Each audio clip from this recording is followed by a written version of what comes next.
Ciudad de Bahía. Perdonad el caso, pero el partido este no estuvo loco. Yo no controlo los partidos y no ando en la silla porque hay tanta gente que igual se la cogen, ¿vale? Sin más, tenemos aquí hoy la suerte de tener al grupo Ecasia. Es un honor para nosotros tenerlos aquí, sobre todo a Samuel Soto, que es nuestro pilar. Vamos a empezar con unos temas de las pandereteiras. Arde Lume, no se olviden de comprar una rifita de huevo para el lote de productos gallegos. Pandereteiras, Arde Lume.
Non se oye nada, non?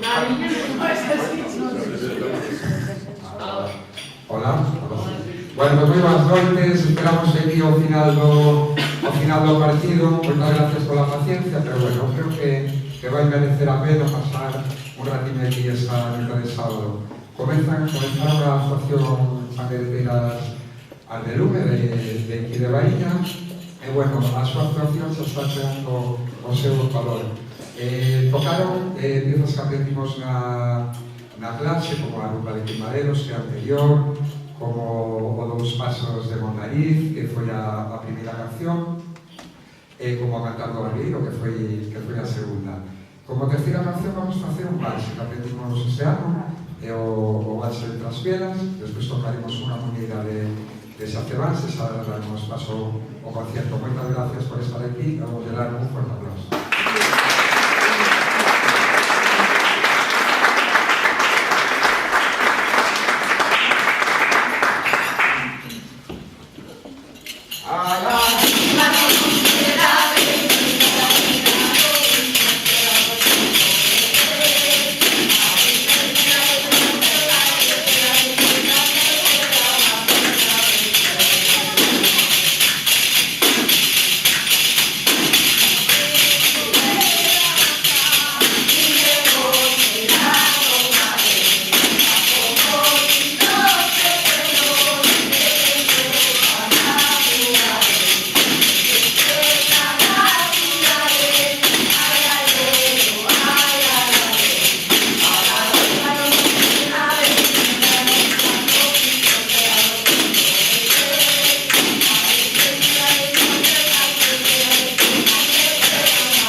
a Samuel, que sin él visto todo non sería posible.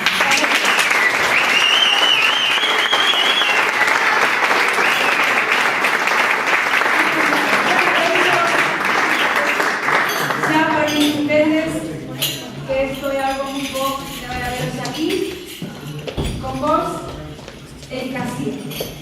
Aplausos.